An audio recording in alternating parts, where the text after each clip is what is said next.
Sweet കമാൻഡേഴ്സിലെ മൂന്നാമത്തെ commander. അവിടെ സംഭവിക്കുന്ന കാര്യം എന്താണെന്ന് അവർക്ക് മനസ്സിലായി. ഈ സ്ത്രീയാണ് ബിഗ് മോമിന്റെ മകളായ ഷവർലറ്റ് ബ്രൂലി. ജീവൻ കൊടുത്തതാവട്ടെ ബിഗ് മോം ആണ്. ഒരു മനുഷ്യന്റെ സോള് പറിച്ചെടുത്ത് അതാണ് ജനങ്ങളുടെ അടുത്തുനിന്ന് സോള് കളക്ട് ചെയ്യുന്നത്. പോരാത്തതിന് അയാള് ബിഗ് മോമിന്റെ സ്വന്തം ഭർത്താവായിരുന്നു. ഇത് കേട്ട് ലൂഫിയും നാമിയും പെട്ടെന്ന് നമ്മുടെ ലൂഫി ക്രാക്കറിന്റെ കയ്യിലിട്ട് ചവിട്ടി അവനെ തടഞ്ഞു. പക്ഷെ നിലത്തേക്ക് വീണ ലൂഫി പിന്നെയും എഴുന്നേറ്റ് വന്ന് ക്രാക്കറിനെതിരെ ഒരു മാതിരി അടിച്ചടിച്ച് അവൻ ക്രാക്കറിനെ തോൽപ്പിക്കാൻ ശ്രമിക്കുന്നു. പക്ഷെ ലൂഫി അമ്മാതിരി അടി അടിച്ചിട്ടും ക്രാക്കർ അവനെ തിരിച്ചടിച്ചു. ആ അടി കൊണ്ട് ലൂഫി ഒരുപാട് ദൂരെ പോയി തെറിച്ചടിച്ച് താഴെ വീണു. എന്നിരുന്നാലും ലൂഫി വീണ്ടും എഴുന്നേറ്റ് വരുന്നുണ്ട്. അതുപോലെ തന്നെ ക്രാക്കർ അവനെ അടിച്ച് താഴെ ഇടുന്നുണ്ട്. സ്ട്രോ ഹാറ്റ്, നിന്റെ ഫ്രണ്ടായ വിൻസ്മോക്ക് സാഞ്ചിയെ നീ വെറുതെ വിട്. അവൻ ഇപ്പോഴൊരു രാജ്യത്തിന്റെ പ്രിൻസ് ആണ്. നിന്നെ പോലെ ഒരു വിലയുമില്ലാത്ത ഒരു പൈററ്റിന്റെ കൂടെ വരാനുള്ളതല്ല അവന്റെ ജീവിതം. അവന്റെ ഇപ്പോഴത്തെ സ്റ്റാറ്റസ് വെച്ച് നോക്കുകയാണെങ്കിൽ നീ വെറും ഒരു പാഴാണ്. അവനിപ്പോ അനുഭവിച്ചുകൊണ്ടിരിക്കുന്ന സൗഭാഗ്യങ്ങളൊക്കെ കണ്ട് നിനക്ക് കുശുമ്പായിരിക്കും. അതുകൊണ്ട് നിന്നെ പോലുള്ള ഒരു വൃത്തികെട്ട പൈററ്റ് അവന്റെ കൺമുമ്പിൽ കണ്ടുപോരുത് എന്ന് പറഞ്ഞ് ക്രാക്കർ ലൂഫിയെ കുത്തിപ്പിടിച്ച ഒരു മാതിരി ഡയലോഗ്.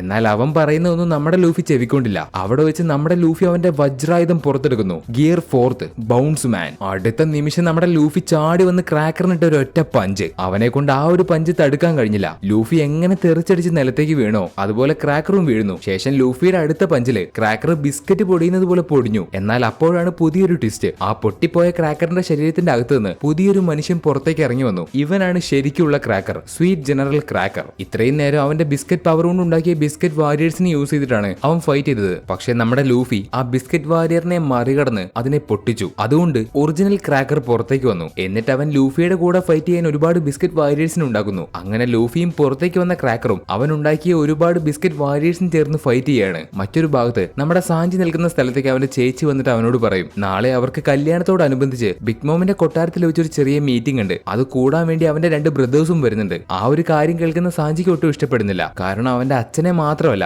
അവന്റെ ബ്രദേഴ്സിനെയും അവൻ ഒരുപാട് വെറുക്കുന്നുണ്ട്. അതുപോലെ അവനെ ഭീഷണിപ്പെടുത്തി വെച്ചതുകൊണ്ട് അവനിപ്പോ പ്രത്യേകിച്ചൊന്നും ചെയ്യാനും കഴിയുന്നില്ല. അവരെന്ത് പറയുന്നോ അതനുസരിച്ചേ പറ്റൂ. നാളെ ബിഗ് മോമിന്റെ സ്ഥലത്തേക്ക് പോകണമെന്ന് പറഞ്ഞാൽ അവന് പോയേ തീരൂ. ഇവിടെ ഇപ്പൊ പോണിഗ്ലിഫ് എടുക്കാൻ വന്ന ബ്രൂക്കും പെഡ്രോയും അവർക്ക് ആ പോണിഗ്ലിഫുള്ള സ്ഥലത്തേക്ക് പോകണമെങ്കിൽ ഒരുപാട് ബിസ്ക്കറ്റ് ഗാർഡ്സിനെ മറികടന്ന് വേണം പോവാൻ. അതുകൊണ്ട് അവർ രണ്ടുപേരും തക്ക സമയത്തിന് വേണ്ടി കാത്തിരിക്കുന്നു. എന്നിട്ട് അവർ ഒളിച്ചും പാത്തും വളരെ സീക്രട്ട് ആയിട്ട് അവിടെയുള്ള ബിസ്ക്കറ്റ് ഗാർഡ്സിലെ ഒരു ഗാർഡിന്റെ പുറംഭാഗം പൊട്ടിച്ച് അവർ രണ്ടുപേരും അതിന്റെ അകത്ത് ഒളിച്ചിരുന്ന് ആ പോണിഗ്ലിഫുള്ള സ്ഥലത്തേക്ക് സീക്രട്ട് ആയിട്ട് കയറാൻ പോകുന്നു. ഇതേ സമയത്ത് മിറർ വേൾഡിൽ അകപ്പെട്ട നമ്മുടെ ചോപ്പറും ക്യാരറ്റും അവിടെ നിന്ന് എത്രയും പെട്ടെന്ന് രക്ഷപ്പെട്ട് പുറത്തേക്ക് കടക്കാൻ ശ്രമിക്കുന്നുണ്ട്. പക്ഷെ അവരവിടെ നിന്ന് രക്ഷപ്പെട്ട് പോവാതിരിക്കാൻ ബ്രൂലി അവരുടെ കാലിൽ ഒരു വലിയ വെയിറ്റ് കെട്ടിവെച്ചു. അത് കാരണം അവർക്ക് അവിടെ നിന്ന് ഓടി പോകാൻ കഴിയില്ല. അതുപോലെ ആ മിറർ വേൾഡിന്റെ അകത്ത് നിന്ന് പുറത്തേക്ക് പോകാൻ ഒരു എക്സിറ്റും ഇല്ല. അവർക്ക് അവിടെ നിന്ന് രക്ഷപ്പെടാൻ ഒരു വഴിയുമില്ല. അപ്പോഴാണ് അവർ മറ്റൊരു കാര്യം മനസ്സിലാക്കുന്നത്. അവർക്ക് ആ മിറർ വേൾഡിൽ നിന്നുകൊണ്ട് പുറത്തുള്ള ആൾക്കാരെ കോണ്ടാക്ട് ചെയ്യാൻ പറ്റും. അതായത് അവര് നിൽക്കുന്ന ബ്രൂലിയുടെ ആ മിറർ വേൾഡില് ഒരുപാട് കണ്ണാടി ഉണ്ട്. ആ കണ്ണാടി എല്ലാം തന്നെ പുറത്തുള്ള കണ്ണാടിയുമായിട്ട് കണക്റ്റഡ് ആണ്. അതായത് പുറത്തുള്ള വേൾഡിലെ മിറർ ആണ് അവർക്ക് ഇവിടെ കാണുന്നത്. ആ ഐലൻഡിലുള്ള ഓരോ മിററും ഈ മിറർ വേൾഡിൽ കാണാൻ പറ്റും. അവിടെയുള്ള അത്രയും മിറർ ഉപയോഗിച്ച് ബ്രൂലിക്ക് എവിടെ വേണമെങ്കിലും പോകാൻ പറ്റും. ഇപ്പൊ ഈ ഒരു കാര്യം മനസ്സിലാക്കുന്ന ചോപ്പറും ക്യാരറ്റും അവിടെയുള്ള അത്രയും മിററിൽ ഏതെങ്കിലും ഒരു മിററിൽ അവർ സാഞ്ചിയെ കണ്ടുപിടിക്കാൻ ശ്രമിക്കുകയാണ്. അവരെ കൊണ്ട് കഴിയുന്നത് പോലെ അവർ എങ്ങനെയെങ്കിലും സാഞ്ചിയെ കണ്ടുപിടിക്കാൻ ശ്രമിക്കുന്നു. പുറത്ത് ക്രാക്കറിന്റെ കൂടെ ലൂഫി ഫൈറ്റ് ചെയ്യുന്നതുകൊണ്ട് അവനെ എങ്ങനെയെങ്കിലും സഹായിക്കാൻ വേണ്ടി നാമി അവളുടെ കയ്യിലുള്ള ബിഗ് മോമിന്റെ വീവർ കാർഡ് ഉപയോഗിച്ച് ആ ഹോമീസിനെ എല്ലാം മടക്കി പിടിച്ച് അവരെ ഭീഷണിപ്പെടുത്തി. എന്നിട്ട് അവളും ആ ഹോമീസും ചേർന്ന് ലൂഫിയെ സഹായിക്കാൻ വരുന്നു. ലൂഫി പറഞ്ഞത് കേട്ട് നാമി തിരിച്ച് ഓടിപ്പോയിട്ടൊന്നുമില്ല. അവളെ കൊണ്ട് ലൂഫിയെ എങ്ങനെയൊക്കെ സഹായിക്കാൻ പറ്റുമോ അങ്ങനെയൊക്കെ അവള് സഹായിക്കും. അതുകൊണ്ട് അവൾ ആ ഹോമീസിനെയും കൂട്ടി അവനെ സഹായിക്കാൻ വരുന്നു. ലൂഫിയും ക്രാക്കറും പരസ്പരം വിട്ടുകൊടുക്കാതെ തന്നെ ഫൈറ്റ് ചെയ്യുന്നു. രണ്ടുപേരും ഒരുപോലെ തന്നെയാണ് ഫൈറ്റ് ചെയ്യുന്നത്. പക്ഷെ ലൂഫിയുടെ ഗിയർ 4 അവൻ ഒരുപാട് ഹാക്കി യൂസ് ചെയ്യുന്നതുകൊണ്ട് അവൻ ആ ഫോം ഒരുപാട് നേരം പിടിച്ചു നിൽക്കാൻ കഴിയില്ല. അവന്റെ ശക്തി മുഴുവൻ ചോർന്നു പോകും. ഇപ്പൊ പെട്ടെന്ന് അതുപോലെ തന്നെ സംഭവിക്കുന്നു. ഫൈറ്റിന്റെ ഇടയ്ക്ക് വെച്ച് ലൂഫിക്ക് അവന്റെ എനർജി മുഴുവൻ നഷ്ടപ്പെട്ടു. അവൻ ഗിയർ 4 വിട്ട് പഴയ രൂപത്തിലേക്ക് തന്നെ മാറി. ഇനി അവന് ഗിയർ 4 യൂസ് ചെയ്യണമെങ്കിൽ ഒരു 10 മിനിറ്റ് വെയിറ്റ് ചെയ്യണം. അപ്പൊ ശക്തി മുഴുവൻ ചോർന്നു പോയ ലൂഫിയെ ക്രാക്കർ വീണ്ടും അറ്റാക്ക് ചെയ്യാൻ വരുന്നു. എന്നാൽ ആ സമയത്ത് കൃത്യമായിട്ട് അവിടേക്ക് വരുന്ന നാമി ലൂഫിയെ രക്ഷപ്പെടുത്തി. ലൂഫിക്ക് അവന്റെ പവർ വീണ്ടെടുക്കാൻ ഇനിയും 10 മിനിറ്റ് വേണം. അതുകൊണ്ട് നാമി ലൂഫിയെ കിങ് ബാമിന്റെ അടുത്ത് ഏൽപ്പിച്ച് അവള് നേരിട്ട് കളത്തിലേക്ക് ഇറങ്ങി ക്രാക്കറിന്റെ കൂടെ ഫൈറ്റ് ചെയ്യുന്നു. എന്നാൽ അവളെക്കാൾ ഒരുപാട് പവർഫുൾ ആണ് ക്രാക്കർ. അവന് വേണമെങ്കിൽ നിമിഷ നേരം കൊണ്ട് അവളെ തോൽപ്പിക്കാവുന്നതേ ഉള്ളൂ. പക്ഷെ എന്ന് വെച്ച് നാമിയും വിട്ടുകൊടുക്കാൻ തയ്യാറല്ല. അവളും ഫൈറ്റ് ചെയ്യുന്നു. അവളെ കൊണ്ട് കഴിയുന്നത് പോലെ. ഞങ്ങൾക്ക് വേണ്ടി ഞങ്ങൾക്ക് ആവശ്യമുണ്ടായിരുന്ന സമയത്ത് സാഞ്ചി ഒരുപാട് ത്യാഗം സഹിച്ച് കഷ്ടപ്പെട്ടിട്ടുണ്ട്. അതുകൊണ്ട് ഇപ്പൊ അവനൊരു ആവശ്യം വരുമ്പോ ഞങ്ങൾ ജീവൻ കൊടുത്ത് കൂടെ നിൽക്കും എന്ന് പറഞ്ഞ് നാമി അവളുടെ തണ്ടർ അറ്റാക്ക് ഒക്കെ യൂസ് ചെയ്ത് ക്രാക്കറിനെതിരെ ഫൈറ്റ് ചെയ്യുന്നു. പക്ഷെ ക്രാക്കർ അവളെ വളരെ നിസ്സാരമായിട്ട് ഓവർ പവർ ചെയ്ത് അവളെ കത്തിക്കൊണ്ട് കുത്തി കൊല്ലാൻ വരുമ്പോ പെട്ടെന്ന് നമ്മുടെ ലൂഫി എവിടെ നിന്നോ ചാടി വന്ന് ക്രാക്കറിനെ അടിച്ച് താഴെ ഇട്ടു. എന്റെ ഫ്രണ്ട്സിനെ തൊടുന്നോടാ പൂത്തിരിക്കണ്ണ എന്ന് പറഞ്ഞ് നമ്മുടെ ലൂഫി അവിടേക്ക് വന്നു. ഇതേ സമയത്ത് ബിഗ് മോവുമായിട്ടുള്ള മീറ്റിംഗിൽ പങ്കെടുക്കാൻ വേണ്ടി സാഞ്ചിയുടെ 2 ചേട്ടന്മാരെ ബിൻസ്മോക്ക് ഇച്ചിജിയും ബിൻസ്മോക്ക് നിജിയും രണ്ടുപേരും ജേമ കിങ്ഡത്തിൽ ക്വാർട്ടറിലേക്ക് വന്നു. സാഞ്ചിയെ കാണുന്ന അവരാവട്ടെ വന്ന പാടെ അവൻ വീക്കാണെന്ന് പറഞ്ഞ് അവനെ ഇൻസൾട്ട് ചെയ്തു. അവൻ ഒരുപാട് കളിയാക്കി. അതിനുശേഷം അവർ ഫാമിലി മുഴുവൻ എല്ലാവരും ഇരുന്ന് ഭക്ഷണം കഴിക്കുന്നു. ഇപ്പൊ ബിഗ് മോമുമായിട്ടുള്ള ഈ ഒരു അലയൻസ് കാരണം അവർക്ക് വലിയൊരു പവർ ആണ് കിട്ടാൻ പോകുന്നത്. ബിഗ് മോമിന്റെ കൂടെ ചേരുമ്പോൾ ഇപ്പോഴുള്ളതിനേക്കാൾ ഒരുപാട് ശക്തി അവർക്ക് കിട്ടും. പക്ഷെ അതിലൊരു പ്രശ്നമുണ്ട്. അവർ അലയൻസ് ഫോം ചെയ്യാൻ പോകുന്നത് ഒരു പൈററ്റിന്റെ കൂടെ ആയതുകൊണ്ട് ഇനി നടക്കാൻ പോകുന്ന വേൾഡ് ഗവൺമെന്റിന്റെ റൈവറിയിലേക്ക് അവർക്ക് പോകാൻ കഴിയില്ല. വേൾഡ് ഗവൺമെന്റ് അവരെ മുഴുവനായിട്ടും തള്ളിക്കളയും. പക്ഷെ വിൻസ്മോക്ക് ഫാമിലിക്ക് അതൊരു പ്രശ്നമേ അല്ല. കാരണം ബിഗ് മോമിന്റെ അലയൻസ് എന്ന് പറഞ്ഞാൽ ചെറുതൊന്നുമല്ല. വേൾഡ് ഗവൺമെന്റിന്റെ അംഗീകാരത്തെക്കാൾ എത്രയോ മടങ്ങ് ശക്തി അവർക്ക് ബിഗ് മോമിന്റെ കൂടെ ചേർന്നാൽ കിട്ടും. സോ ഇപ്പൊ ഈ കാര്യങ്ങളൊക്കെ അവർ സംസാരിച്ചുകൊണ്ടിരിക്കുന്ന സമയത്ത് സാഞ്ചിയുടെ ചേട്ടൻ നിജിക്ക് അവന് കൊണ്ടുവന്ന ഭക്ഷണം വേണ്ട, അവൻ ഓൾറെഡി വയർ ഫുള്ളാണ് എന്ന് പറഞ്ഞ ആ ഭക്ഷണം വേണ്ട എന്ന് പറയുന്നു. പക്ഷെ അത് കാണുന്ന സാഞ്ചി ആവട്ടെ നിന്റെ മുമ്പിൽ വെച്ച ഫുഡ് ഒരിക്കലും വേസ്റ്റ് ചെയ്യരുത് എന്ന് സാഞ്ചി അവനോട് അത് കഴിക്കാൻ ആവശ്യപ്പെട്ടു. പക്ഷെ സാഞ്ചി പറഞ്ഞത് കേൾക്കുന്ന നിജി ആവട്ടെ അവനെ കൊണ്ട് അത് പറയിപ്പിക്കാൻ കാരണം ആ ഫുഡ് അല്ലേ. അതുകൊണ്ട് ആ ഫുഡ് ഉണ്ടാക്കിയ ഷെഫിനെ ഒരു ലേഡി അവിടേക്ക് വിളിച്ചു വരുത്തി അവരോട് അനങ്ങാതെ നിൽക്കാൻ പറഞ്ഞ നിജി ആ ഫുഡ് ആ സ്ത്രീയുടെ മുഖത്തേക്ക് വലിച്ചെറിയാണ്. പക്ഷെ പെട്ടെന്ന് നമ്മുടെ സാഞ്ചി ആ പ്ലേറ്റ് ആ സ്ത്രീയുടെ ദേഹത്ത് തട്ടുന്നതിന് മുമ്പ് പിടിച്ചു വെച്ചു. പക്ഷെ അതിലുണ്ടായിരുന്ന ഫുഡ് എല്ലാം താഴെ പോകുന്നു. അപ്പൊ സാഞ്ചി അവരുടെ എല്ലാം മുമ്പിൽ വെച്ച് നിലത്ത് വീണ ആ ഫുഡ് എടുത്ത് കഴിക്കുന്നു. അത് കാണുന്ന അവന്റെ മുഴുവൻ ഫാമിലിക്കും അവിടെ നിൽക്കുന്ന എല്ലാവർക്കും അതിശയായി. ഒരു റോയൽ ബ്ലഡ് ഇങ്ങനെയൊക്കെ ചെയ്യുമോ? ഒന്നുമില്ലെങ്കിലും സാഞ്ചി ഒരു പ്രിൻസ് അല്ലേ. സാധാരണ ഒരു പ്രിൻസ് ഇങ്ങനെയൊന്നും ചെയ്യില്ല. പക്ഷെ സാഞ്ചി അവരുടെയൊക്കെ മുമ്പിൽ വെച്ച് എനിക്ക് നിങ്ങളുടെ റൂൾസും നിയമങ്ങളും പുല്ലാണെന്നുള്ള രീതിയിൽ അവിടെ വെച്ച് തന്നെ ആ ഫുഡ് നിലത്തുനിന്നെടുത്ത് കഴിച്ചു. സാഞ്ചി ഫുഡിനെ അത്രമാത്രം റെസ്പെക്ട് ചെയ്യുന്നതുകൊണ്ട് അപ്പൊ ഇത് കണ്ട് ദേഷ്യം വരുന്ന നിജി അവിടെ വെച്ച് പെട്ടെന്ന് സാഞ്ചി അറ്റാക്ക് ചെയ്യാൻ പോവാണ്. എന്നാൽ അവരുടെ അച്ഛൻ നിജിയെ തടഞ്ഞ് വെഡിങ് കഴിയുന്നത് വരെ ഒരു പ്രശ്നം വേണ്ടെന്ന് അവരോട് പറഞ്ഞു. അതുപോലെ സെഫിന്റെ ഫോട്ടോ കാണിച്ചു കൊടുത്ത് സാഞ്ചി ഒന്ന് ഭീഷണിപ്പെടുത്തുന്നുണ്ട്. ഇനി അഥവാ അവനെങ്ങാനും പ്രശ്നം ഉണ്ടാക്കുകയാണെങ്കിൽ ബിഗ് മോമിന്റെ ആൾക്കാർ ആ സ്പോട്ടിൽ സെഫിനെ കൊന്നുകളയും. അവർക്ക് ഇതിനധികം സമയമൊന്നും വേണ്ട. അത് കേൾക്കുന്ന സാഞ്ചിയുടെ ദേഷ്യം മാറി അവന് പെട്ടെന്ന് ഭയമാവുന്നു. അവരെന്തെങ്കിലും സെഫിനെ ചെയ്താലോ എന്ന് അവന് പേടിയാണ്. ആ സമയത്ത് സാഞ്ചി പണ്ട് സെഫിന്റെ കൂടെ ഉണ്ടായിരുന്ന സമയത്തെ കാര്യങ്ങളൊക്കെ ഓർക്കുന്നു. സാഞ്ചിയും കുറച്ച് ഷെഫുകളും അടങ്ങുന്ന ഒരു കപ്പല് പെട്ടെന്ന് കുറച്ച് പൈററ്റ്സ് അറ്റാക്ക് ചെയ്യുന്നു. ആ പൈററ്റ്സിന്റെ ക്യാപ്റ്റൻ ആയിരുന്നു സെഫ്. എന്നാൽ അന്നൊരു വലിയ തിരമാല അടിച്ച് അവരുടെ രണ്ടുപേരുടെയും കപ്പൽ തകർന്നുപോയി. വെള്ളത്തിലേക്ക് മുങ്ങിപ്പോയി മരിക്കാറായ സാഞ്ചിയെ അന്ന് സെഫ് രക്ഷപ്പെടുത്തുന്നു. അതും ഒരു ഭാഗത്ത് കുടുങ്ങിപ്പോയ തന്റെ സ്വന്തം കാലും മുറിച്ചു കളഞ്ഞുകൊണ്ട്. അതിനുശേഷം അവർ രണ്ടുപേരും രക്ഷപ്പെട്ടു. പക്ഷെ ഒരുപാട് ദിവസം പട്ടിണി കിടന്നിട്ട് ഒരു കപ്പൽ വരുന്നത് വരെ പിടിച്ചു നിൽക്കാനുള്ള ഭക്ഷണം ഉണ്ടെന്ന് സാഞ്ചി വിചാരിച്ചു. പക്ഷെ മാസങ്ങൾ കഴിഞ്ഞിട്ടും അവർക്ക് നേരെ ഒരു കപ്പലും വന്നില്ല അവർക്ക് അവിടെ നിന്ന് രക്ഷപ്പെട്ടു പോവാൻ. സെഫ് അന്ന് സാഞ്ചിക്ക് ഒരു ചെറിയ ഭക്ഷണപ്പൊതി കൊടുത്തിട്ട് ഒരു വലിയ ഭക്ഷണത്തിന്റെ പൊതി അയാൾ എടുത്തു വെച്ചു എന്നാണ് കുട്ടിയായിരുന്ന സാഞ്ചി വിചാരിക്കുന്നത്. പക്ഷെ ഭക്ഷണത്തിന്റെ പൊതി മുഴുവൻ അവന് കൊടുത്തിട്ട് അദ്ദേഹം എടുത്തു വെച്ചത് അദ്ദേഹത്തിന്റെ കയ്യിലുണ്ടായിരുന്ന ട്രഷർ മാത്രമാണ്. ആ ഒരു കാര്യം ഒന്ന് മനസ്സിലാക്കുന്ന സാഞ്ചി തകർന്നുപോയി. ഒരുപാട് ദിവസം വിശന്ന് അദ്ദേഹം പട്ടിണി കിടന്നു. ഇനി ഈ ഒരു സീൻ മാങ്കയിൽ എങ്ങനെയാണെന്ന് വെച്ചാൽ സാഞ്ചിയെ രക്ഷപ്പെടുത്തിയ സമയത്ത് സെഫിന്റെ കാലൊന്നും പോയിട്ടില്ലായിരുന്നു. അതിനുശേഷം അവർ വിശന്ന് പട്ടിണി കിടന്ന സമയത്ത് വിശപ്പ് മാറ്റാൻ വേണ്ടി സെഫ് അയാളുടെ സ്വന്തം കാല് മുറിച്ചു തിന്നു. ഇതാണ് മാങ്കയിലുള്ള കഥ. അത് അനിമേഷനിലേക്ക് വന്നപ്പോൾ അവർ ഈ കഥയൊന്നും മാറ്റിപ്പിടിച്ചു. ആ ഒരു ബ്രൂട്ടൽ ആയിട്ടുള്ള സീന് മറച്ചു വെക്കാൻ വേണ്ടി. അങ്ങനെ ഒരുപാട് ദിവസത്തിന് ശേഷം സാഞ്ചി എല്ലാ സത്യവും മനസ്സിലാക്കി. അയാൾ സാഞ്ചിക്ക് വേണ്ടി ഒരു കാല് കളഞ്ഞു. എല്ലാ ഫുഡും സാഞ്ചിക്ക് കൊടുത്തിട്ട് അയാൾ പട്ടിണി കിടക്കായിരുന്നു. അത് മനസ്സിലാക്കുന്ന സാഞ്ചി തകർന്നുപോയി. തുടർന്ന് ഒരു ഷിപ്പ് അവിടേക്ക് വരുന്നു. അവരതിൽ കയറി രക്ഷപ്പെട്ടു. എന്നിട്ട് അവരുടെ കയ്യിലുണ്ടായിരുന്ന പൈസയൊക്കെ വെച്ച് അവർ ഈസ്റ്റ് ബ്ലൂവിൽ ബറാട്ടി എന്ന് പറയുന്ന ഒരു റെസ്റ്റോറന്റ് ആരംഭിച്ചു. അതിനുശേഷം സെഫ് സാഞ്ചിയെ ചീത്ത പറഞ്ഞു അടിച്ചും കുക്ക് ചെയ്യാൻ പഠിപ്പിച്ചു കൊടുത്തു. അങ്ങനെ വളർന്നു വലുതായ സാഞ്ചി ഒരു ദിവസം ലൂഫിയെ കണ്ടുമുട്ടി. അവന്റെ ഓൾ ബ്ലൂ എന്ന ആഗ്രഹത്തിന് വേണ്ടി അവൻ ലൂഫിയുടെ കൂടെ പോകാനും തീരുമാനിച്ചു. ആ സമയത്ത് സാഞ്ചി എല്ലാം കെട്ടിപ്പെറുക്കി അവിടെ നിന്ന് പോകുന്നത് വരെ സെഫ് ഒന്നും അവനോട് പറഞ്ഞില്ല. എന്നാൽ അവൻ ലൂഫിയുടെ കൂടെ പോകാനായ സമയത്ത് കണ്ണ് നിറഞ്ഞുകൊണ്ട് സെഫ് അവനോട് ഒരു കാര്യം പറഞ്ഞു. സാഞ്ചി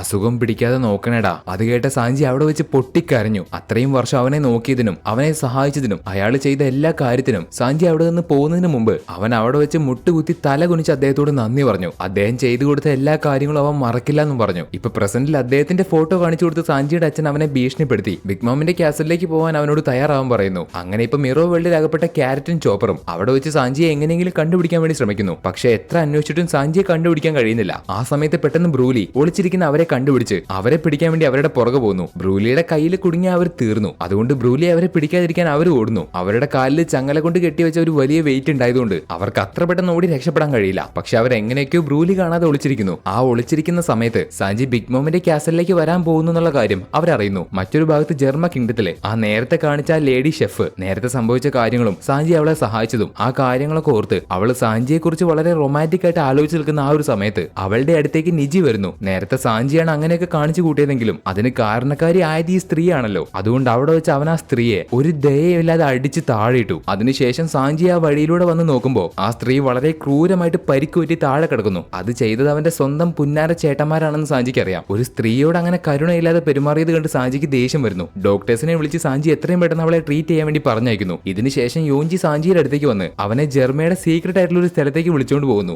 ആ ഒരു സ്ഥലത്ത് വെച്ചാണ് ജർമ്മയുടെ മുഴുവൻ ആർമിയെ ഉണ്ടാക്കിയെടുക്കുന്നത്. അവരുടെ കയ്യിലുള്ള ടെക്നോളജി ഉപയോഗിച്ച് ആർട്ടിഫിഷ്യൽ ആയിട്ടുള്ള മനുഷ്യന്മാരെ അവിടെ വെച്ച് ഉണ്ടാക്കി ഉണ്ടാക്കിയെടുക്കും. ഓരോരോ ടെസ്റ്റ് ട്യൂബിൽ വെച്ച് ഓരോരോ മനുഷ്യന്മാർ ഉണ്ടാക്കിയെടുക്കും. അവർക്ക് ഇമോഷനോ കാര്യങ്ങളോ ഒന്നും ഉണ്ടാവില്ല. അങ്ങനെ ജെർമ ഉണ്ടാക്കിയെടുക്കുന്ന ആൾക്കാരാണ് അവരുടെ ആർമി. ജെർമയുടെ ലീഡർ എന്ത് പറഞ്ഞാലും അവരത് കേൾക്കും. ചാവാൻ പറഞ്ഞാൽ ചാവും, കൊല്ലാൻ പറഞ്ഞാൽ കൊല്ലും. കാരണം ജെർമയുടെ ഈ ആർമിക്ക് ഇമോഷൻസ് ഇല്ല. ജനറ്റിക്കലി അവരെ മോഡിഫൈ ചെയ്ത് ഇമോഷൻ ഇല്ലാത്ത ആൾക്കാരാക്കി മാറ്റി. ഈ ഒരു ടെക്നോളജി അവർക്ക് കിട്ടിയത് എങ്ങനെയാണെന്ന് വെച്ചാൽ പണ്ട് വിൻസ്മോക്ക് ജഡ്ജും വെഗാപങ്കും കൂടെ ചേർന്ന് വേൾഡ് ഗവൺമെന്റിന്റെ അറിവോടെ ഇങ്ങനെ ജനറ്റിക്കലി മോഡിഫൈഡ് ആയിട്ടുള്ള മനുഷ്യന്മാരെ ഉണ്ടാക്കാനുള്ള റിസർച്ച് ചെയ്തിരുന്നു. പക്ഷെ ആ റിസർച്ച് പകുതി ആയപ്പോഴേക്കും ഈ റിസർച്ച് ഡേഞ്ചർ ആണെന്ന് മനസ്സിലാക്കുന്ന വേൾഡ് ഗവൺമെന്റ് ആ റിസർച്ച് അവിടെ വെച്ച് അവസാനിപ്പിച്ചു. ആ റിസർച്ചിൽ നിന്ന് അവർ ഡോക്ടർ വെഗാപങ്കിനെയും മാറ്റി. പക്ഷെ അന്ന് രക്ഷപ്പെട്ട വിൻസ്മോക്ക് ഗരുഡ ആ റിസർച്ച് വീണ്ടും അയാൾ സ്വന്തമായിട്ട് ആരംഭിച്ചു. അങ്ങനെ ജനറ്റിക്കലി മോഡിഫൈ ചെയ്ത് മനുഷ്യന്മാരെ ഉണ്ടാക്കാനുള്ള ആ റിസർച്ചിൽ അയാൾ ജയിച്ചു. അയാൾ ഇതേപോലെയുള്ള ഒരു വലിയ ആർമിയെ ഉണ്ടാക്കിയെടുത്തു. അവിടെ കാണുന്ന ടെസ്റ്റ് ട്യൂബിലുള്ളത് മുഴുവൻ ഒരു ക്ലോൺ ആർമിയാണ്. ഒരേപോലെയുള്ള ഒരുപാട് ആൾക്കാർ. 20 വയസ്സുള്ള ഒരു ക്ലോൺ സോൾജറിനെ ഉണ്ടാക്കിയെടുക്കാൻ അവർക്ക് 5 വർഷം മാത്രം മതി. ഇനി അതിലെ ഒരാൾ മരിക്കുകയാണെങ്കിൽ പോലും അവർക്ക് കുഴപ്പമില്ല. കാരണം പുതിയ ക്ലോൺ സോൾജർ അവരുടെ കയ്യിൽ സ്റ്റോക്ക് ഉണ്ട്. അത് വേണ്ട സമയത്ത് വേണ്ടതുപോലെ അവർക്ക് ഉപയോഗിക്കാം. വീണ്ടും വീണ്ടും റീസ്റ്റോക്ക് ചെയ്തെടുത്താൽ മതി. ഈ കാര്യങ്ങളൊക്കെ അവിടെ വെച്ച് കാണുന്ന സാഞ്ചിക്ക് അതൊന്നും വിശ്വസിക്കാൻ കഴിയുന്നില്ല.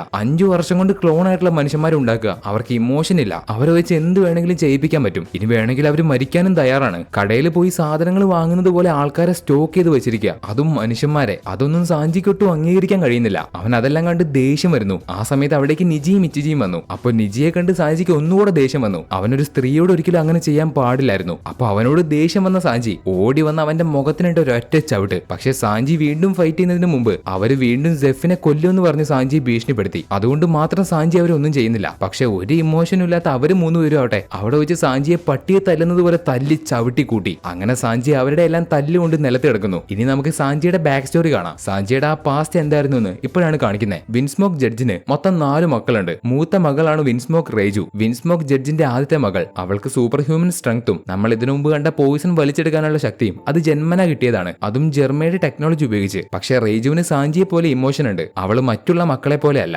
അവളുടെ തൊട്ട് താഴെ 2ാമത്തെ മകൻ ഇച്ചിജി, 3ാമത്തെ മകൻ നിജി, 4ാമത്തെ മകൻ സാഞ്ചി, 5ാമത്തെ മകൻ യോഞ്ചി. പക്ഷെ ആൺമക്കൾക്ക് മാത്രം നമ്പേഴ്സ് ഉണ്ട്. ഇച്ചിജി 1, നിജി 2, സാഞ്ചി 3, യോഞ്ചി 4. ആൺമക്കളായ ഇവർക്ക് 4 പേർക്കും സൂപ്പർ ഹ്യൂമൻ സ്ട്രെങ്ത്തും ഉണ്ടായിരിക്കും. അവർക്ക് ഇമോഷൻ ഒന്നും ഇല്ല എന്ന് വിൻസ്മോക്ക് ജഡ്ജി വിചാരിച്ചു. പക്ഷെ കൂട്ടത്തിലെ സാഞ്ചിക്ക് മാത്രം ഒരു ശക്തിയും കിട്ടിയില്ല. അവന് എല്ലാവരെയും പോലെ ഇമോഷനും ഉണ്ട്. മറ്റു 3 പേർക്കും ഇമോഷനും ഇല്ല, സൂപ്പർ ഹ്യൂമൻ സ്ട്രെങ്ത്തും ഉണ്ട്. ഇത് കാരണം ജനിച്ചപ്പോ മുതലേ വിൻസ്മോക്ക് ജഡ്ജി സാഞ്ചിയെ വെറുക്കാൻ ആരംഭിച്ചു. അയാൾക്ക് അവനെ കണ്ണെടുത്താ കണ്ടൂടാ. ഒരു ഫെയിലിയർ പ്രൊജക്ട് ആയിട്ടാണ് വിൻസ്മോക്ക് ജഡ്ജി അവനെ കണക്കാക്കുന്നത്. പക്ഷെ എന്നിരുന്നാലും ചെറുപ്പം മുതലേ 5 പേർക്കും വളരെ കടുപ്പമുള്ള ട്രെയിനിങ് അയാൾ കൊടുത്തു. സൂപ്പർ ഹ്യൂമൻ സ്ട്രെങ്ത് കിട്ടിയ ബാക്കി 4 പേർക്കും ആ ട്രെയിനിങ് ഒക്കെ വളരെ നിസാരമായിട്ട് ചെയ്യാൻ കഴിഞ്ഞു. പക്ഷെ സാഞ്ചിക്ക് മാത്രം അവരെ പോലെ ഒന്നും ചെയ്യാൻ കഴിഞ്ഞില്ല. അവന് അതിനുള്ള ശക്തി ഇല്ലായിരുന്നു. അതുപോലെ അവരെ പോലെ ട്രെയിനിങ് ചെയ്യാനും സാഞ്ചിക്ക് ഇഷ്ടമല്ലായിരുന്നു. പകരം അവന് കുക്കിങ്ങിനോടായിരുന്നു താല്പര്യം. അവന് കുക്ക് ചെയ്യാൻ ഒരുപാട് ഇഷ്ടമാണ്. എന്നാൽ ചെയ്യുന്ന ട്രെയിനിങ്ങിൽ മുഴുവൻ സാഞ്ചി മാത്രം പുറകിലാവുന്നു. അവന് മറ്റുള്ളവർ ചെയ്യുന്നത് പോലെ ഒന്നും ചെയ്യാൻ കഴിയുന്നില്ല. അവൻ വീക്കാണെന്ന് പറഞ്ഞ അവന്റെ സ്വന്തം ബ്രദേഴ്സ് വരെ അവനെ ചവിട്ടി കൂട്ടി. സാഞ്ചിക്ക് മാത്രം എന്താണ് സംഭവിച്ചതെന്ന് വിൻസ്മോക്ക് ജഡ്ജ് അവിടുത്തെ സയന്റിസ്റ്റുകളോട് ചോദിക്കുമ്പോൾ അവൻ മാത്രം പ്രൊജക്റ്റിലെ ഫെയിലിയർ ആണ്. ബാക്കിയുള്ള 4 പേരുടെയും ബ്ലഡ് ലൈൻ വളരെ വൃത്തിക്ക് മോഡിഫൈ ചെയ്യാൻ അവർക്ക് പറ്റി. പക്ഷെ സാഞ്ചിയുടേതിന് മാത്രം എന്തോ കാരണം കൊണ്ട് തകരാറ് സംഭവിച്ചു. അവൻ വെറും ഒരു ഫെയിലിയർ ആണ്. സാഞ്ചിയുടെ 3 ബ്രദേഴ്സും അവനെ അടിക്കുമ്പോഴും ഇമോഷനുള്ള റേജു മാത്രം അവൻ എന്തെങ്കിലും പരിക്ക് പറ്റുമ്പോൾ അവന് ബാൻഡേജ് ഒക്കെ വെച്ച് കെട്ടിക്കൊടുക്കും. അവരുടെ കൂട്ടത്തിൽ അവക്ക് മാത്രമേ അവനോട് കുറച്ചെങ്കിലും ഒരു സ്നേഹം ഉണ്ടായിരുന്നുള്ളൂ. ഇതിനുശേഷം കുട്ടിയായിരുന്ന സാഞ്ചി എത്രയൊക്കെ ശ്രമിച്ചിട്ടും മറ്റുള്ളവരെ പോലെ അവന് ട്രെയിനിങ് ചെയ്യാൻ കഴിയുന്നില്ല.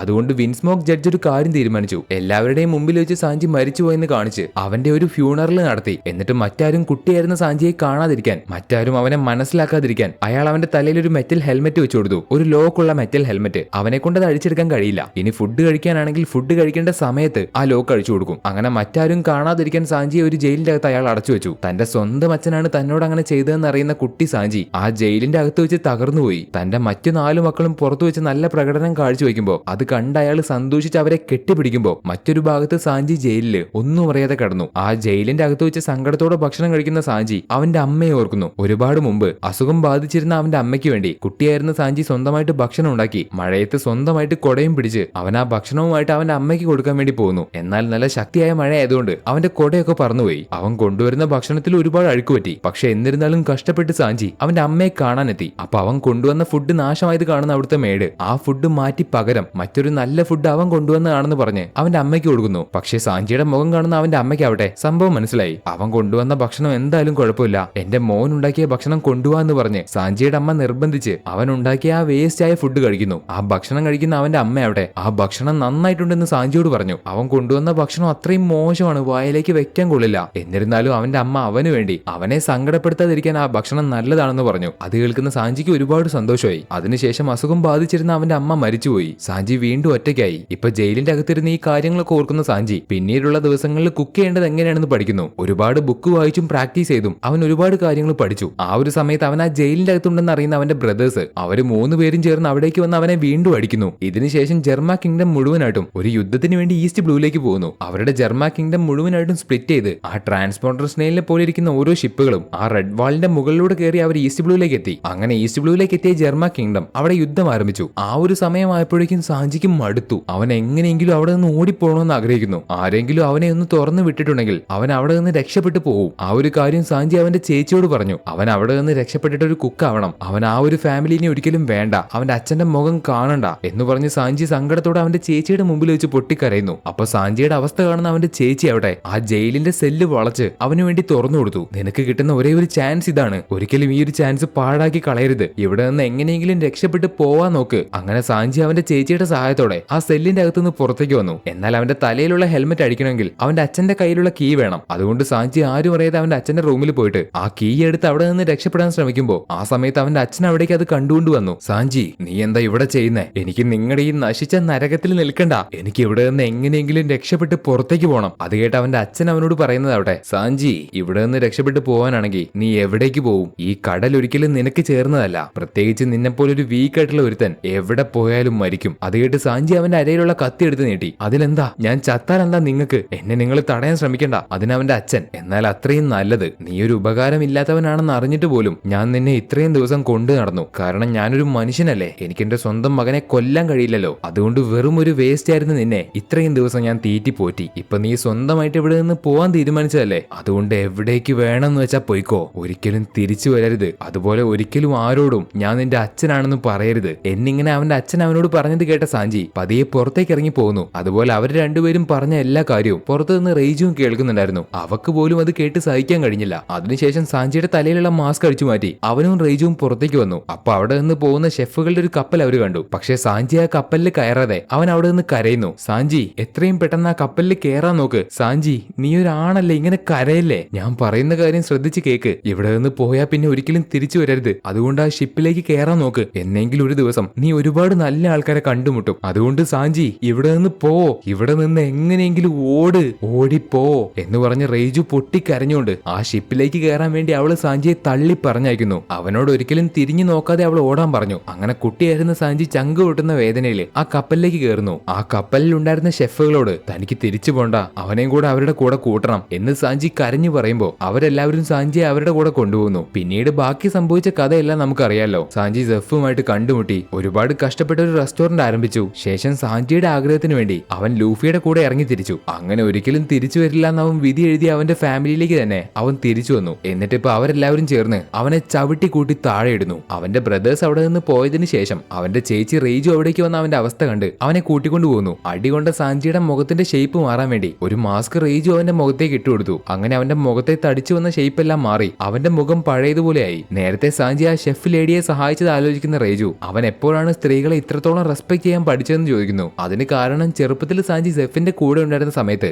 അവനും ആ റെസ്റ്റോറന്റിൽ ജോലി ചെയ്തിരുന്ന ആൾക്കാരും എല്ലാ സമയവും സെഫിനോട് ഒരു ലേഡിയെ ഷെഫായിട്ട് വെക്കണമെന്ന് പറഞ്ഞ് എപ്പോഴും അദ്ദേഹത്തിന്റെ പുറകെ നടന്നിരുന്നു. പക്ഷെ അത് കേട്ട സെഫ് സാഞ്ചിയുടെ തലയ്ക്ക് രണ്ട് കൊടുത്ത് എപ്പോഴും സ്ത്രീകളെ റെസ്പെക്ട് ചെയ്യാൻ പഠിക്കണം. അതാണ് പണ്ട് മുതലെയുള്ള കീഴ്വഴക്കം. ഇനി നീ എങ്ങാനും അത് തെറ്റിച്ച നിന്റെ ആണത്തെ ഞാൻ മുളയിലേ നുള്ളിക്കളയും. അതായത് കത്തിയെടുത്ത് രണ്ടെണ്ണവും അരിഞ്ഞു കളയും ഞാൻ. അതെപ്പോഴും ഓർത്തു വെച്ചോ. എല്ലാവരും വെറുക്കുന്ന ഒരുത്തനായിട്ട് മാറാതിരിക്കാൻ ശ്രമിക്ക് എന്ന് പറഞ്ഞ് സാഞ്ചിക്ക് ലേഡീസിനെ റെസ്പെക്ട് ചെയ്യാൻ പഠിപ്പിച്ചു കൊടുത്തത് തന്നെ സെഫാണ്. അപ്പോൾ ആ കാര്യങ്ങളൊക്കെ ഓർക്കുന്ന സാഞ്ചി റേജുവിനോട് എപ്പോഴും സ്ത്രീകളെ റെസ്പെക്ട് ചെയ്യണം, അത് പണ്ട് മുതലേയുള്ള കീഴ്വഴക്കമാണ് എന്നിങ്ങനെ സാഞ്ചിയുടെ നല്ലൊരു മീനിങ് ഫുൾ ആയിട്ടുള്ള ഡയലോഗ്. നമ്മുടെ അണ്ണൻ സ്ത്രീ വിഷയത്തിൽ ആളൊരു പുലിയാണ്. ഈ നേരം ലൂഫിയും ക്രാക്കറും തമ്മിൽ ഭയങ്കരമായിട്ട് ഫൈറ്റ് ചെയ്യുന്നു. പക്ഷെ ലൂഫി എത്രയൊക്കെ ഫൈറ്റ് ചെയ്തിട്ടും അവനെ തോൽപ്പിക്കാൻ കഴിയുന്നില്ല. ക്രാക്കറിന്റെ ഒരു ബിസ്ക്കറ്റ് വാരിയറിനെ ലൂഫി പൊട്ടിച്ചു കഴിഞ്ഞാൽ മറ്റൊരു ബിസ്ക്കറ്റ് വാരിയറിനെ അവന് പിന്നെയും ഉണ്ടാക്കാൻ പറ്റും, അതും അൺലിമിറ്റഡ് ആയിട്ട്. സോ ലൂഫിക്ക് അവന്റെ മുമ്പിൽ പിടിച്ചു നിൽക്കുക എന്ന് പറയുന്നത് അത്ര ചെറിയ കാര്യമൊന്നുമല്ല. എന്നാൽ അവിടെ നിൽക്കുന്ന നാമി അവിടെ ലൂഫിയെ സഹായിക്കാൻ വേണ്ടി അവളുടെ തണ്ടർ അറ്റാക്ക് കൊണ്ട് ക്രാക്കറിന്റെ വാരിയസിനെ അറ്റാക്ക് ചെയ്യുന്നു. പക്ഷേ ഇടിമിന്നൽ ഏൽക്കുമ്പോൾ ബിസ്ക്കറ്റ് ഒന്നുകൂടെ ക്രിസ്പി ആവും, ഫ്ലേവറും സ്മെല്ലും ഒന്നുകൂടെ കൂടും. അതുകൊണ്ട് തണ്ടർ അറ്റാക്ക് ഉപയോഗിക്കാൻ കഴിയില്ല എന്ന് മനസ്സിലാക്കുന്ന നാമി മറ്റൊരു കാര്യം ചിന്തിച്ച് ആലോചിക്കുന്നു. അതെന്താണെന്ന് വെച്ചാൽ ബിസ്ക്കറ്റ് വെള്ളത്തിൽ വീണ അലിഞ്ഞു പോവല്ലോ, അത് തന്നെ നാമിയുടെ പ്ലാൻ. ഈ ഒരു പ്ലാൻ ആലോചിക്കുന്ന നാമി ക്രാക്കറിനെ മുഴുവനായിട്ടൊന്ന് നനയ്ക്കാൻ വേണ്ടി അവളുടെ റെയിൻ ക്ലൗഡ് മുഴുവൻ പുറത്തേക്ക് കൊണ്ടുവന്ന് അവിടെ വെച്ചൊരു മഴ ക്രിയേറ്റ് ചെയ്യാണ്. ആ ആ മഴ നനയുന്ന ക്രാക്കറിന്റെ ബിസ്ക്കറ്റ് വാരിയേഴ്സിന്റെ സ്ട്രെങ്ത് കുറഞ്ഞു. ഈ ഒരു സമയത്താണ് അറ്റാക്ക് ചെയ്യേണ്ടതെന്ന് മനസ്സിലാക്കുന്ന ലൂഫി പെട്ടെന്ന് തന്നെ ക്രാക്കറിന്റെ ബിസ്ക്കറ്റ് വാരിയേഴ്സിനെ അറ്റാക്ക് ചെയ്തു. ഉടനെ നാമി പ്രതീക്ഷിച്ചതുപോലെ എല്ലാ ബിസ്ക്കറ്റ് വാരിയേഴ്സും പൊട്ടി പൊടിഞ്ഞുപോയി. അങ്ങനെ പൊടിഞ്ഞു പോകുന്ന എല്ലാ ബിസ്ക്കറ്റും ലൂഫി എടുത്ത് കഴിക്കുകയാണ്. ഒന്നും നോക്കാതെ ലൂഫി എല്ലാം എടുത്ത് കഴിച്ചു. അത് കാണുന്ന ക്രാക്കർ ആവട്ടെ ലൂഫി എന്തായാലും കുറച്ചല്ലേ കഴിക്കൂ, അവൻ കഴിച്ച് അവസാനം നിർത്തുമല്ലോ എന്ന് പ്രതീക്ഷിച്ച് അവൻ ഒരുപാടധികം ബിസ്ക്കറ്റ് വാരിയേഴ്സിനെ വീണ്ടും വീണ്ടും ഉണ്ടാക്കുന്നു. അതുപോലെ തന്നെ പുതിയതായിട്ട് വരുന്ന എല്ലാ ബിസ്ക്കറ്റ് വാരിയേഴ്സിനെയും നമ്മുടെ ലൂഫി എടുത്ത് കഴിക്കുന്നു. അങ്ങനെ കഴിച്ച് ലൂഫി അവസാനം ബലൂണ് പോലെ ഉയർത്തു. പക്ഷെ എന്നിട്ടും ലൂഫി നിർത്തിയില്ല. ക്രാക്ക് ബിസ്ക്കറ്റ് വാരിയേഴ്സിനെ ഉണ്ടാക്കുന്നതിനനുസരിച്ച് ലൂഫി അതെല്ലാം കഴിച്ചു. ശേഷം ലൂഫി ഇതിനൊരു അവസാനം ഉണ്ടാക്കണമെന്ന് തീരുമാനിച്ച് ഗിയർ 4 യൂസ് ചെയ്യുന്നു. അതും അവന്റെ പുതിയൊരു ഫോം ടാങ്ക് മാൻ. ഉടനെ ക്രാക്കർ ലൂഫി അറ്റാക്ക് ചെയ്യാൻ ഓടി വന്ന് അവന്റെ വയറിലേക്ക് തന്നെ കത്തി കൊണ്ട് കുത്തി. പക്ഷെ ലൂഫിക്ക് ഒന്നും സംഭവിച്ചില്ല. അവന്റെ ശരീരത്തിലേക്ക് ആ കത്തി കുത്തി ഇറങ്ങിയില്ല.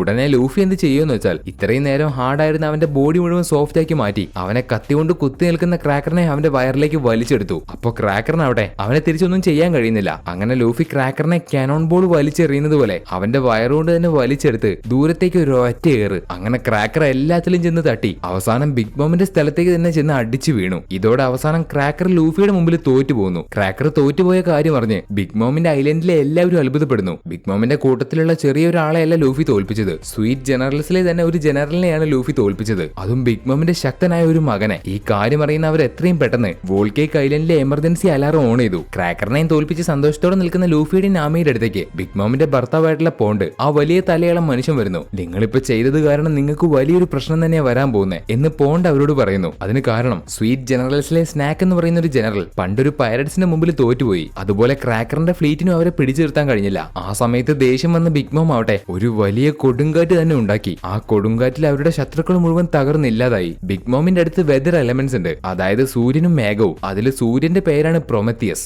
മേഘത്തിന്റെ പേര് സിയൂസ്. ബിഗ് മോം അവരുടെ പവർ കൊണ്ട് ഉണ്ടാക്കിയ 2 എലമെന്റ്സ്, അതും കൂട്ടത്തിലെ സ്ട്രോങ് ആയിട്ടുള്ള 2 എലമെന്റ്സ്. ഈ 2 എലമെന്റ് ഉപയോഗിച്ച് ബിഗ് മോമിന് വെതറിനെ കൺട്രോൾ ചെയ്യാൻ പറ്റും. ബിഗ് മോമിന് ദേഷ്യം വരുമ്പോൾ വെതർ ചേഞ്ച് ആവും. ഇപ്പൊ ഈ കാര്യങ്ങളൊക്കെ കേൾക്കുന്ന നമ്മുടെ ലൂഫി ആവട്ടെ ബിഗ് മോമിന് ദേഷ്യം വന്ന അവനൊരു കുഴപ്പമില്ല, അവനിപ്പോ എങ്ങനെയെങ്കിലും സാഞ്ചിയെ രക്ഷിക്കണം. സാഞ്ചിയുടെ കല്യാണം കഴിഞ്ഞാൽ അവൻ ബിഗ് മോമിന്റെ ക്രൂവിൽ ഒരാളായിട്ട് മാറും. സോ അതിനു മുമ്പ് അവർ സാഞ്ചിയെ കണ്ടുപിടിച്ച് അവനെ രക്ഷപ്പെടുത്തി കൂട്ടിക്കൊണ്ടു പോകണം. ഇപ്പൊ നാമി അവളുടെ കയ്യിലെ വീവർ കാർഡ് കാണിച്ച് കിങ് ബാമിനെ ഭീഷണിപ്പെടുത്തി അവിടെ നിന്ന് അവരെ ബിഗ് മോമിന്റെ കൊട്ടാരത്തിലേക്ക് എത്തിക്കാൻ ആവശ്യപ്പെടുന്നു. മറ്റൊരു ഭാഗത്ത് സാഞ്ചി ആവട്ടെ ബിഗ് മോമിന്റെ അടുത്തേക്ക് പോകാൻ വേണ്ടി തയ്യാറായിക്കൊണ്ടിരിക്കുകയാണ്. ഈ ഒരു സമയത്ത് മിറോ വേൾഡിലുള്ള ചോപ്പറും ക്യാരറ്റും അവിടെയുള്ള കണ്ണാടിയിലൂടെ സാഞ്ചിയെ കാണുന്നുണ്ട്. അവൻ ബിഗ് മോമിന്റെ കൊട്ടാരത്തിലേക്ക് പോവാണെന്ന് അവർക്ക് മനസ്സിലായി. അവർ കൂടുതലായിട്ട് കാര്യങ്ങൾ അറിയുന്നതിന് മുമ്പ് സാഞ്ചി അവിടെ നിന്ന് പോയി. അതുപോലെ ഒളിച്ചിരിക്കുന്ന അവരെ ബ്രൂലി കണ്ടുപിടിച്ചു. അങ്ങനെ സാഞ്ചിക്ക് ഇപ്പൊ താല്പര്യമില്ലെങ്കിലും അവന്റെ ഫാമിലിയുടെ ഭീഷണി ഭയന്ന് അവരുടെ കൂടെ അവൻ ബിഗ് മോമിന്റെ കൊട്ടാരത്തിലേക്ക് പോകുന്നു.